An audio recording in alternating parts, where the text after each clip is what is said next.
지난주 제가 말씀을 전하면서 우리 인간이 가지고 있는 가장 커다란 배고픔, 우리 인간이 가지고 있는 가장 큰 갈증이 뭐라고 말씀드렸어요? 우리 온도 좀 내려주세요. 기억나신지 모르겠지만 사람이 가진 가장 큰 배고픔은 자기 자신에 대한 정체성에 대한 배고픔이에요. 그러니까 자기가 누구인가를 정확히 알면 자기가 어디로 가는지 알아요. 그런데 자기가 누구인지 모르면 우리는 어디서 와서 어디로 가는지 모릅니다. 그래서 우리가 인간이 가지고 있는 다른 형태, 여러 가지 다른 모습으로 우리는 우리의 정체성을 찾기 위해서 갈등하고 고민하고 좀 헤매이고 삽니다, 사실. 그런데 우리가 예수님을 믿기로 작정을 하셨다면 이제는 세상의 가치관을 버리고 거듭난 생명으로서 하나님의 자녀답게 살아야 합니다. 그런데 우리는 세상을 살면서 우리의 존재에 대한 혼란 때문에 우리 존재 자체를 잘 모르고 살아가요. 여러분 누구십니까? 여러분 누구세요? 누군가 이렇게 여러분에게 물어본다면 여러분은 어떻게 대답하시겠어요? 당신은 누구십니까? 유행가 가사가 아니고요. 정말 근본적인, 삶의 근본적인 질문이 여러분 누구십니까? 여러분 스스로는 나는 누구인가라는 질문이에요. 이거 굉장히 아주 삶의 근본적인 질문이 되고 우리 삶의 철학적인 접근이고 우리의 삶을 깊이 성찰하는 할 때 우리가 해야 되는 제일 첫 질문이 바로 이겁니다. 여러분들 그러니까 라운드 테이블에 사과가 하나 딱 있습니다. 이렇게 사과가 하나 이렇게 딱 놓여져 있는데 어떤 사람들은 그 모인 사람들이 다 각자 다른 생각을 하고 있어요. 사과를 보고. 그러니까 식물학자는 저거를 그냥 어떤 식물의 종인 어떤 사과로 보고 있고요. 그리고 미술가는 그를 어떤 내가 그림을 그려야 한 대상으로 바라봐요. 그리고 장사를 하시는 분들은 저 사과는 나의 자산이야. 나의 장사할 때 중요한 내가 팔아야 하는 장사의 어떤 자산으로 생각을 해요. 그런데 우리 아이들은 어떻습니까? 그냥 먹는 사과로 인식을 하잖아요. 그러니까 우리가 어떤 상황을 어떻게 보느냐, 그러한 상황, 어떤 모든 상황을 초월해서 그러한 상황을 어떻게 우리가 보느냐,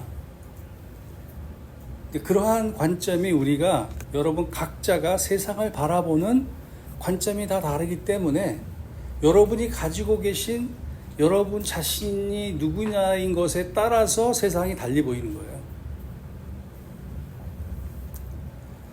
그리스도인이든 아니든 모든 세계관, 여러분 세계관이라는 그 단어가 좀 낯서신지는 모르겠지만 세계관이란 어떤 구체적인 관점에서 세상을 포괄적으로 인식하는 거예요. 내가 인식하는 세상, 내가 생각하고 있는 세상, 그것이 나의 세계관이에요, 세계관. 그런데 그런 세계관의 관점에서 접근을 하면은 우리는 이런 질문을 여러분 반드시 하셔야 돼요. 뭐냐면 우리는 어디서부터 왔으며 우리는 어디로 가고 있는가? 세상은 무엇이 잘못되어 있나? 그러면 그걸 어떻게 해결할 수 있나? 이런 함축해서 세 가지의 질문으로 우리는 세상을 바라볼 수 있어요. 각자 다른 관점으로. 어떤 사람들은 세상이 즐거운 사람이 있어요. 어떤 사람은 자기에게 이 세상이 즐거움을 공급해주는 문화와 그런 여러 가지 컨텐츠로 꽉 차 있는 그런 아주 신기하고 재미있는 세상일 수 있어요. 그러나 어떤 사람에게는 이 세상이 지옥과 같은 사람들이 있어요. 그러니까 이 세상을 어떻게 인식하느냐, 그것이 여러분들이 스스로에게 질문해 봐야 하는 여러분들이 느끼는, 여러분들이 생각하는 세상을 향한 세계관이에요. 그래서 우리가 세상을 어떻게 인식하느냐에 따라서 우리가 매일 우리 앞에 놓여져 있는 그러한 결정, 선택, 이런 것들에 관여합니다. 그 세계관이. 그래서 우리의 중요한 삶의 그 결정들을 내리는데 가장 기초가 되는 것이 여러분들이 세상을 바라보는 관점이에요. 그럼 우리는 과연 누구입니까? 여러분, 우리가 예수님을 믿고 나면, 우리가 성경의 말씀을 대하면 제일 처음에 우리가 대하는 첫 장이 창세기입니다.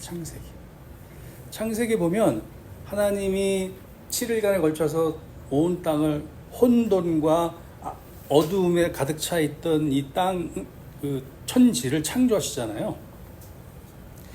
그런데 인간을 만드시고 에덴 동산 중앙의 선악과와, 그러니까 선악을 알게 하는 나무와 생명나무, 이 두 그루의 종류의 나무를 하나님이 소개합니다. 말씀을 통해서. 근데 많은 사람들이 예수님을 믿고 내가 죄사함을 받고 구원을 받았기 때문에 그러한 창세기에 나오는 그 선악과의 아주 고리타분한 그 문제를 그냥 간과해요. 그런데 우리가 가지고 있는, 우리에게 스스로에게 질문할 때 가장 먼저 우리가 선행되어야 되고 우리가 논리적으로 납득이 되어야 하는 것이 선악과 문제예요. 여러분, 선악과가 뭡니까? 선과 악을 알게 하는 나무예요. 성경은 이렇게 기록을 하고 있는데, 선악과로 인해서 인간이 죄를 짓게 되잖아요. 이 선악과의 문제를 여러분들이 잘 논리적으로 이해할 수 있어야 됩니다. 그러면 여러분들 자신에게 나는 누구인가라는 질문을 할 때 보다 확실한 해답에 접근할 수가 있어요.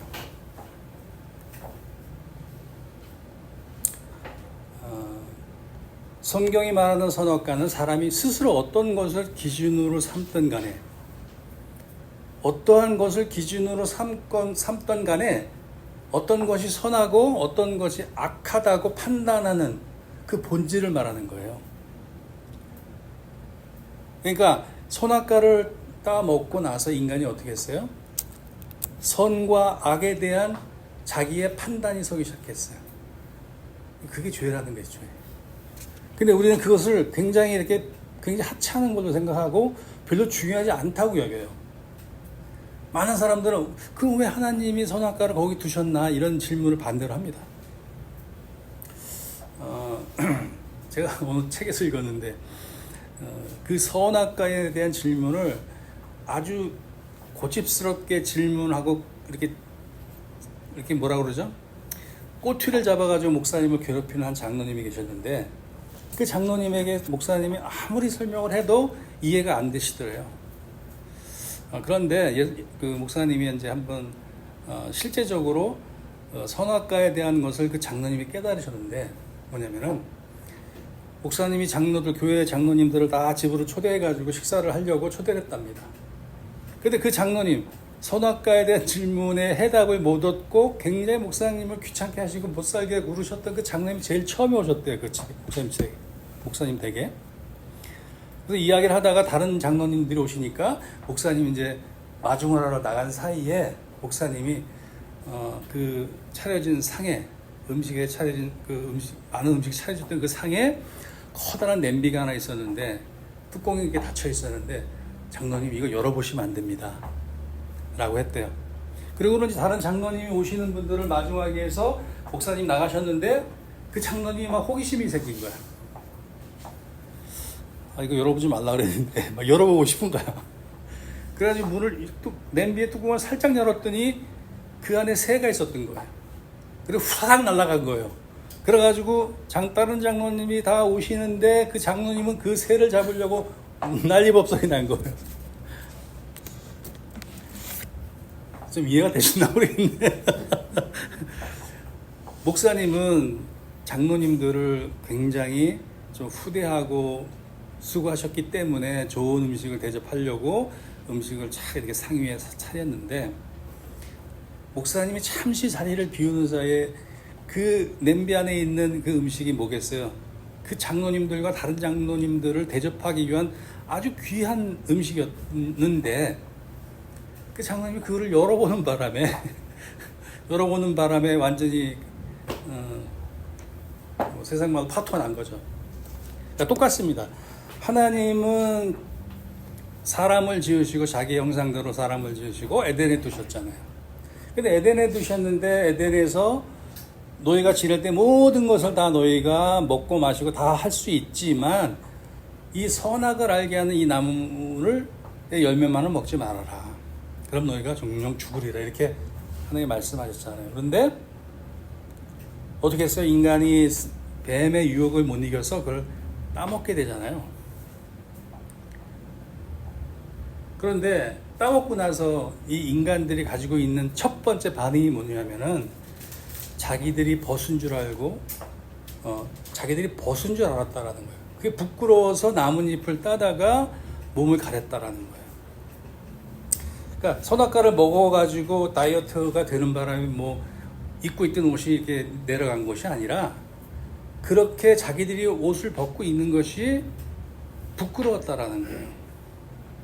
그러니까 하나님은 그걸 원하지 않으셨잖아요. 하나님이 원하시는 그 에덴 동산은 사람이 살 수 있고 영위할 수 있는 가장 완전한 공간이었는데, 완전한 곳이었는데 이 사람이 선악과를 먹음으로써 하나님이 정해놓은 완벽한 그 에덴 동산의 선악과를 먹음으로써 자신들의 판단이 생기기 시작한 거예요. 자기들의 기준이 생기기 시작한 거예요. 그래서 자기가 뜻이 생기기 시작했던 거예요. 그런데 창세기 2장 25절에 보면 이렇게 기록되어 있어요. 남자와 그 아내가 둘 다 버섯 발가벗고 있었으나 부끄러워하지 않았다. 그러니까 벗은 것이 잘못되었다라고 판단한 거예요, 이 사람들. 좀 야합니까, 오늘 말씀이? 자, 선악과를 먹은 것이 부끄러워서 나뭇잎으로 가렸다라는 거예요. 그것이 왜 문제가 되는가 하면 그 벗은 것을 부끄럽게 여기서 자기가 스스로 판단해가지고 나뭇잎으로 옷을 가렸다. 그것이 바로 선악과를 먹은 현상이에요, 현상. 우리가 다 그렇잖아요. 우리가 다 선악과를 먹은 그 DNA를, 그 죄를 물려받았잖아요. 분명하게 말씀하셨어요. 하나님께서 창세기 2장 17절에 선악을 알게 하는 나무를 먹는 날에는 정령 죽으리라. 그런데 사탄이 뭐라고 유혹을 했어요? 정말 그렇게 말씀하시더냐? 사람은 누구의 말을 따랐어요? 하나님이 말씀이 우선한 게 아니라 뱀의 유혹이 우선되어졌잖아요. 그래서 우리는 그 선악과를 따먹게 되는 결과를 맞이하게 됨으로 말미암아서 하나님께 불순종하기 시작했어요. 그때부터. 그리고 그 시점부터 하나님과의 분리가 시작되었고 우리의 죄가 시작된 시점이에요. 근데 여러분은 그 과일 하나 따먹은 것 같고 이렇게 생각하실 수 있어요. 근데 이게 간단한 문제가 아닙니다. 중요한 건 뭐냐면은 그거를 따먹었다는 것이 중요한 게 아니라 하나님의 말씀을 어겼다는 거예요. 그리고 그 선악과를 따먹고 사과인지 도마도인지 그것이 복숭아인지 알 수는 없어요. 그러나 그들의 판단과 그들의 기준이 사단을 대표하는 그 뱀에 유혹되어지는 그 말에 따랐다는 거예요. 순종했다는 거예요. 그래서 우리 인간들은요, 너나 할 거 없이 예수님을 믿든 안 믿든 우리가 살면서 어떠한 상황, 어떠한 상태를 우리는 어떤 것이 선한지 어떤 것이 악한지를 우리는 스스로 판단합니다. 그래서 여러분들 많은 경우에 우리가 대인관계, 관계성을 보면요, 어떤 사람 나는 저 사람이 싫어, 어떤 사람은 저 사람은 굉장히 마음에 들고 굉장히 친근하고 굉장히 선해, 이런 판단을 스스로 한다는 거예요. 우리는. 여러분, 그게 선악과가 주는 죄처럼 보이지 않는 죄예요. 우리 인간은 그것에 다 속아 넘어가고 있는 거예요. 자기가 생각하는 선, 자기가 생각하는 의, 그걸 관철시키는 것이, 그것을 관철시키기 위해서 그런 행동을 취한다면 그 사람은 하나님 앞에서 영적으로 죽은 사람이에요. 그러니까 우리는 우리의 뜻을 이뤄내려고 노력하면 할수록 우리는 하나님과 멀어져요. 그래서 여러분들이 오늘 우리가 예수님께 예배드리고 하나님의 말씀을 보고 우리가 도덕적으로 좀 선하게 살려고 노력한다고 해서 그러한 선악의 문제가 해결되는 게 아니에요. 선악은 하나님의 기준이에요. 하나님의 기준. 그런데 인간은 자기가 생각하는 선과 악이 옳다고 생각하는 거예요. 그렇기 때문에 우리의 모든 인류에 태어났던, 이 지구상에 태어났던 모든 사람이 자기가 누구를 모르는 거예요.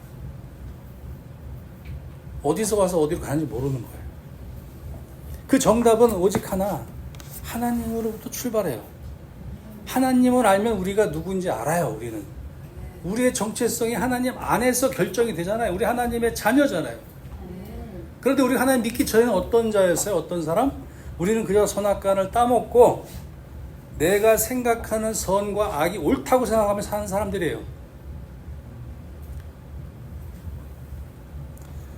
그래서 이것이 선악과의 문제가 여러분들 좀 극명하게 분명하게 정리가 될 필요가 있어요. 이 선악과의 문제는 굉장히 철학적인 문제입니다. 굉장히 깊은 사고를 요구해요. 여러분에게. 하나님이 가장 인간이 살기 완벽한 장소로 만들어준 이 에덴 동산에서 자신들의 생각과 자신들이 옳다고 생각하는 의가 옳다고 사는 것이 하나님을 멀게 하는 거예요. 그런데 믿지 않는 사람들에게는요, 이게 선이에요, 이게 선. 내가 생각하는 것이 선이고 내가 생각하는 것이 악이면 악이야. 이것이 세상 사람들이 생각하는 자유예요, 자유.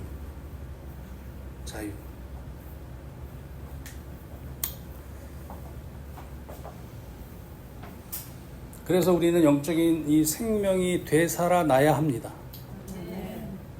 우리 죽었던 영혼이 되살아나야 돼요.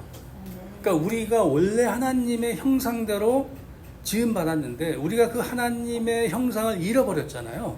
그 잃어버린 사건의 그 본질 첫 시점은 선악과라는 거예요. 선악과. 여러분, 선악과 문제를 집에 돌아가시면 창세기를 좀 펴시고 창세기 1장, 2장, 3장 불과 얼마 안 됩니다. 거기서부터가 창세기가 시작돼서 성경이 시작을 해요. 잘 읽어보시기 바랍니다. 우리는 영적으로 죽었던 자들입니다. 그러나 오늘 본문은 자 1절에 보니까 그러므로 그리스도 예수 안에 있는 사람은 정죄를 받지 않습니다. 정죄를 받지 않는데요. 여러분 어디 계세요? 여러분 예수님 안에 계시죠? 여러분 안에 예수님이 계시고 그러면 정죄 받지 않아요. 누구도 우리를 죄인이라고 낙인 찍을 수가 없어요.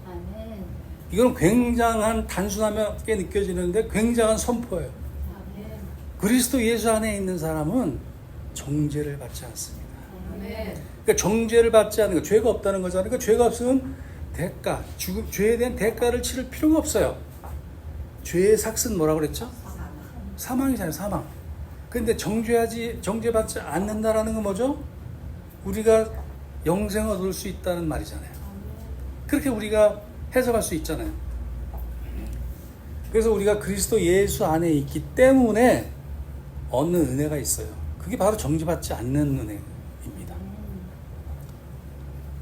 여러분, 이제는 만약에 저것에 여러분들이 100% 어그리하고 저 말씀에 여러분들이 저게 완전하게 이해가 된다면 여러분 세상을 살아가면서 아무런 심판이나 아무런 두려움도 필요가 없어요. 두려움 가질 필요가 없어요. 왜? 우리는 예수님 안에 있기 때문에. 예수님이 우리 안에 있기 때문에. 그런데 말씀을 우리가 계속 보아야 하는 이유가 뭐냐면 이거 다 무시하고 여기만 딱 읽으면 1절만 딱 떼내서 우리가 저거를 우리한테 삶에 잘못 적용하면 어떻게 되느냐? 그럼 우리는 어떠한 죄를 져도 상관없네? 이렇게 되는 거예요. 나는 무슨 죄를 지어도 심판받지 않아. 내가 죄를 지어도 하나님이 다 용서해 주실 거야. 이렇게 잘못된 길로 갈 수 있다라는 거예요. 그래서 항상 말씀은 문맥을 따라 우리 이해해야 돼요. 문맥. 이 말씀 가운데 흘러가는 맥이 있어요. 맥. 하나님이 말씀하시고자 하는 하나님의 의도, 하나님의 뜻, 그것을 우리가 발견하는 거고, 그 말씀을 읽을 때마다 우리가 그것을 찾아내는 그런 묵상을 하는 거예요. 그래서 1절 말씀만 가지고는 우리가 좀 나쁜 의도를 가지면 어떠한 죄를 져도 합리적으로 다 피해갈 수 있다는 거예요. 그래서 말씀을 2절, 4절 끝까지 말씀 전체를 우리가 읽어보면서 1절이 2절, 3절, 4절도 쭉 이어지는 그 맥을 따라 우리가 읽어보면 2절에 그것은 이 그리스도 예수 안에서 생명을 누리게 하는 성령의 법이 당신을 죄와 죽음의 법에서 해방시켜 주었기 때문입니다. 우리가 예수님 안에 있다는 게 뭐예요? 우리 예수님 믿는다는 게 뭐예요? 성령이 내 안에 계시다라는 거 아니에요? 우리가 그 안에 내주하시는 성령의 법 때문에, 그죠? 우리가 선악과를 따먹고 우리가 옳고 우리가 악하다는 그런 기준에서 저질렀던 그 모든 죄악된 죽음의 법에서 우리를 해방시켜 주셨다는 거예요. 이제 우리가 누군지 서서히 느껴지잖아요. 이렇게 안경이 좀 이렇게 도수가 안 맞으면 세상이 뿌옇게 보이잖아요. 제가 오른쪽 눈이 약간 난시인데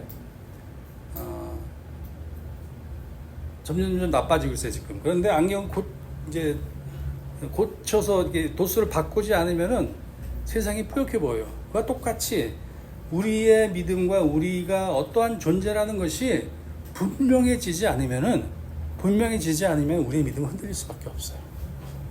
그래서 생명을 주는 성령의 능력이 죄와 사망에 매여있던 우리를 해방시켜 주셨다는 거예요. 그러니까 우리가 자유를 주셨다는 겁니다. 그러니까 우리가 예수님 안에 있을 때 자유를 주셨다. 그 자유의 근거가 뭡니까? 우리 3절 볼까요? 육신으로 말미암아 율법이 미약해져서 해낼 수 없었던 그 일을 하나님께서 해결하셨습니다. 곧 하나님께서는 자기의 아들을 죄된 육신을 지닌 모습으로 보내셔서 죄를 없애시려고 그 육신에다 죄의 선고를 내리셨습니다. 그러니까 율법이 할 수 없었던 일, 육신의 연약함으로 불가능했던 일을 하나님이 하셨다는 거예요. 율법을 주었는데 이 사람들이 율법으로 완전히지 못했잖아요. 대표적으로 모세가 죽었잖아요. 광야에서. 가나안에 들어갈 수가 없었어요. 그런데 하나님이 율법은 이스라엘과의 약속이잖아요. 근데 예수님이 이 땅에 오셨다고 해서 그 율법을 무시하지 않으셨어요. 그것을 예수님을 통해서 완전하게 만드신 거예요. 율법이 죄의 문제를 해결하지 못했잖아요. 그런 얘기 들어보셨어요? 성경에서 율법이 사람을 죄에서 구원했다? 1년에 한 번 흠없고 점없는 동물, 양이나 염소를 잡아서 소나 1년에 한 번씩 대제사장을 통해서 잡아서 배를 갈라서 내장은 다 태우고 그 피를 받아서 성소에 뿌리는 그런 제사를 통해서 1년에 한 번씩 죄 사함을 받았지만 그것은 그림자에 불과했어요. 돌아서서 제사를 드리고 돌아서면 또 죄를 졌잖아요, 우리는. 그래서 그 다음에 또 드려야 됐다는 거예요. 그런데 예수님이 대제사장이라고 우리 히브리서에서 우리 공부했죠. 예수님이 대제사장이에요, 대제사장. 자기 스스로가 자기의 피를, 그죠? 십자가에 뿌리고 우리의 죄를 대속하시기 위해서 예수님 스스로가 희생제물이 되셨던 거잖아요. 화목제가 되셨잖아요. 그래서 예수님이 스스로 율법을 완성시키시고, 그죠? 우리의 죄를 사해 주셨다라는 것이 증명이 되는 거예요. 이 말씀을 안에서. 자, 우리 3절의 말씀을 좀 쪼개봅시다. 첫째는 자기 아들을 보내셨어요. 그러니까 율법을 완성시키기 위해서, 우리의 구원, 우리의 영생을 위해서 아들을 보내셨어요. 어떻게 보내셨냐? 아들을 죄된 육신을 지신 모습으로. 예수님이 죄가 있으셨어요? 죄가 없으셨어요. 예수님이 육신의 몸에서 태어났지만 성령으로 잉태하셨잖아요. 그죠? 성령으로 잉태하셔서 이 땅에 오신 예수님은 죄가 없으셨어요. 그러나 오늘 이 로마서 8장 3절의 말씀에는 자기 아들을 죄된 육신을 지닌 모습으로 보내셔서, 이게 무슨 뜻이에요? 죄가 없는데 죄인인 것처럼 보냈다. 또 요셉이 생각이 나네. 죄가 없었잖아요. 그런데 팔려갔잖아요. 무엇 때문에? 하나님의 영광을 위해서.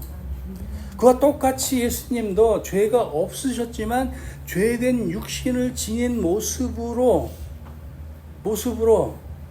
그 너무 슬퍼, 이 말씀이. 저는 죄가 없는데, 여러분 살인을 저지르지 않았는데 내가 유죄 판결을 받고 감옥에 간다고 생각해 보세요, 여러분들.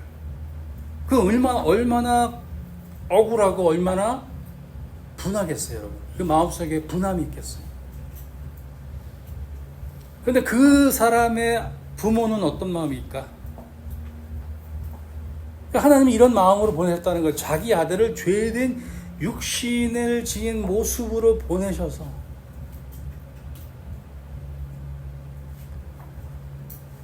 그 다음에 죄를 없애시려고 그 육신에다가 죄의 선고를 내리셨다.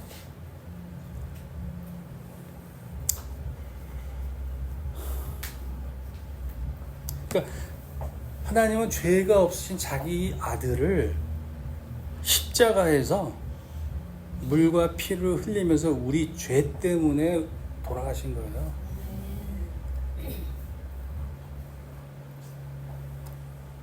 그러니까 우리의 죄를 사하시기 위해서 화목제물로 삼으셨다라는 거예요. 이게 얼마나 놀라운 사실입니까? 그래서 우리가 얻은 자유에 대한 근거가 여기 있는 거예요.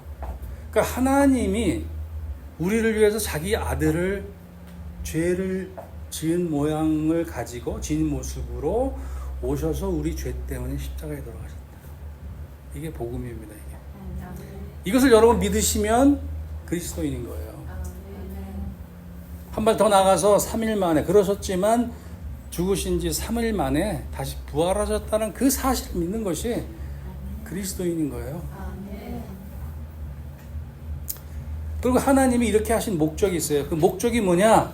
4절에 보니까 그것은 육신을 따라 살지 않고 성령을 따라 사는 우리가,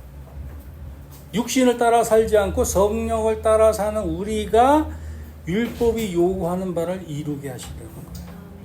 율법이 뭐를 요구해요? 죄사함을 요구하잖아요. 죄사함. 하나님은 죄가 있는 사람하고는 가까이 할 수가 없기 때문에 제사를 드리게 했잖아요. 그런데 그것이 1년에 한 번씩 드려야 되고 완전하지가 않았는데, 이제는 그 율법이 요구하는 바 모든 것을 예수님을 통해서 이루셨기 때문에, 그죠? 그래서 우리가 어떻게 살아야 되느냐, 그 목적, 그렇게 하신 목적이 뭐냐면은 우리가 육신을 따라 살지 않고 성령을 따라 사는 우리가 되게 하기 위해서 그렇게 하셨다라는 거예요. 그래서 하나님이 자기 아들을 보내심으로 율법의 모든 요구를 이루신 거예요. 율법은 그림자예요, 그림자. 그래서 우리는 예수님의 십자가의 희생으로 우리는 의롭게 됐어요. 그래서 우리가 율법으로부터 자유한 거예요. 우리는 자유한 거예요. 예수님의 십자가 때문에. 여러분들 이 말을 주목해야 합니다. 육신을 따라 살지 않고 성령을 따라 사는 우리가 되어야 한다는 거예요. 이게 하나님의 아주 핵심적인 뜻이에요. 육신을 따라 살지 않고 성령을 따라 사는 우리가 되어야 한다는 거예요. 성령을 따라 행하는 것은 이거 현재 진행형. 언제가 됐든지 간에 항상 현재 진행형. 좀 궁극적으로 얘기하면 예수님 오실 때까지. 쉽게 말하면 하나님은 예수님을 통해 율법의 모든 것을 이루셨기 때문에 성령을 따라 행하는 우리를 통해 하나님이 계속 역사하기를 원하시는 거예요. 여러분, 우리가 엄마의 뱃속에서 나왔잖아요. 엄마의 뱃속에 태어났잖아요. 그거 귀하고 굉장히 거룩하고 성스러운 겁니다. 근데 우리가 원래는 에덴 동산에 있었잖아요. 우리 기억이 안 나잖아, 그거. 기억이 안 나. 그런데 이 땅에 왔어요. 이때가 태어났어요. 태어나 보니까 태어나는 것도 내가 원해서 태어난 것도 아니고, 벌써 시간이 저렇게 됐네. 어쨌든 여러분들 이 성경을 계속 우리가 말씀을 읽으면요, 우리가 가야 하는 그 영원한 방향이 보여요. 우리가 알지 못하는 곳에서 왔는데 그 알지 못하는 곳이 에덴 동산 천국이에요. 근데 이 땅에 와서 우리가 사네. 태어나 보니까 엄마 아빠가 있네. 덤으로 형제도 있네. 그러면서 우리는 살아요. 그런데 예수님을 만나면 다행인데 못 만나면 우리는 항상 우리는 하나님을 떠나서 하나님이 두려워서 나무 뒤에 숨어있는 삶을 사는 거예요. 그러면서 고민하는 거예요. 세상은 이런데 나는 누구인가? 나는 누구인가? 답이 없는 거야. 그런데 예수님을 믿었어요, 여러분들이. 누군가가. 그러면 그 사람 하나님의 자녀가 되고 이 땅에서 생을 마감하면 또 예수님이 오시면 마지막에 우린 천국 가잖아요. 아멘. 천국 가면 뭐가 있을까? 무엇을 할까요, 우리? 하나님께 예배드리고 영원한 삶이 있죠. 또 하나의 어떤 영원한 계획이 있으신 거예요, 하나님. 나는 그게 굉장히 기대가 돼요. 우리가, 여러분, 천국이라는 데가, 여러분 계시록을 읽어보시면요, 그걸 문자적으로 이해할지 안 하실지는 여러분들의 판단이시지만, 새로운 도성, 이 천국이 지상에 임하는 사건이 일어나요. 뭐 그것이 실제 우리 눈에 일어난다는 것일 수도 있고, 그렇게 믿으실 수도 있고, 아니면 우리가 천국에 대한 어떤 뭐랄까, 계시록이 항상 보면은 이렇게 묵시록처럼 가려져 있잖아요, 이렇게. 그러니까 단어가 생각이 안 나는데, 어쨌든 우리의 영원한 삶, 그 영원한 삶의 방향이 정해진다는 거예요. 그 자유함과 그 다음에 우리가 성령을 따라 사는 삶으로 말미암아서 우리가 영원한 삶의 방향이 정해진다는 거예요. 그래서 사도 바울은 율법으로부터의 자유함, 동시에 율법을 성취했다. 그러니까 하나님의 뜻이 신구약을 통해 전부 이루어졌다라는 걸 말씀하고 계신 거예요. 그러한 삶을 우린 지금 살고 있다라는 거지. 성령을 따라 살기 때문에. 그래서 우리는 예수님 안에 있는 하나님 나라의 성도이기 때문인 거예요, 그게. 자, 그래서 우리는 예수님 안에 있는 자로서, 예수님을 믿는 자로서 우리는 율법보다 더 높은 기준을 가지고 말씀에 순종한 삶을 살아야 돼요. 그렇게 살려고 몸부림쳐야 돼요. 그렇게 살려고 여러분들이 의도적으로 그런 삶을 영위해 나가야 합니다. 그래서 그 오직 성령이 주시는 능력을 힘입어서 그 일을 이룰 수 있는 거예요. 자, 5절 6절입니다. 육신을 따라 사는 사람은 육신에 속한 것을 생각하나 성령을 따라 사는 사람은 성령에 속한 것을 생각합니다. 이게 무슨 얘기입니까? 육신에 속한 생각은 죽음이라는 거예요. 그러나 성령에 속한 생각은 생명과 평화입니다. 그래서 4절에 언급되었던 성령을 따라 사는 사람, 그런 사람은 생명과 평화라는 거예요. 육신을 따라 사는 사람은 어떻게 돼요? 죽는 거예요. 죽는 거. 영적으로 죽고 육신적으로 죽고 영원한 형벌에 떨어지는 거예요. 그래서 성령의 가르침과 인도함을 받아서 순종하는 사람이라고 할 수 있어요. 성령을 따라 사는 사람. 그래서 이 사도 바울의 성령을 따르는 자, 육신을 따르는 자 이렇게 비교합니다. 비교하잖아요, 지금. 그런데 그 차이가 뭐예요? 생각의 차이, 생각의 차이. 생각.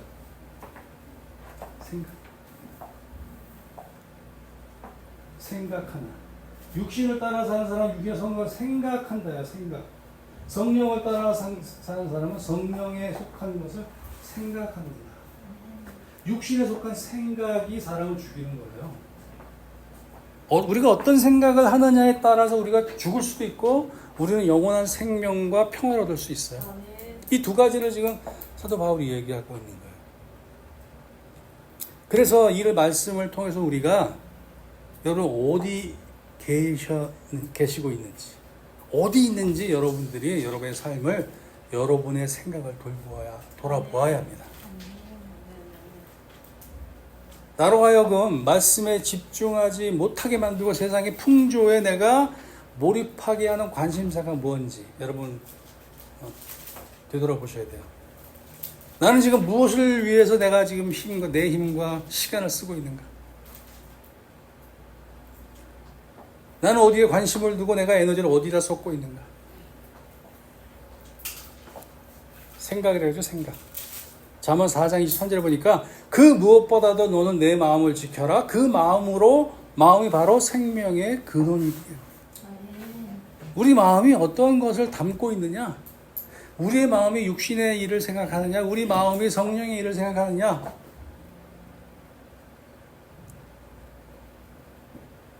그래서 우리의 생각은 우리가 어떤 사람인지를 말해줘요. 영의 일을 생각하는 사람은 영을 따르는 자이고요. 육신의 일을 생각하는 사람은 육신을 따르는 자예요.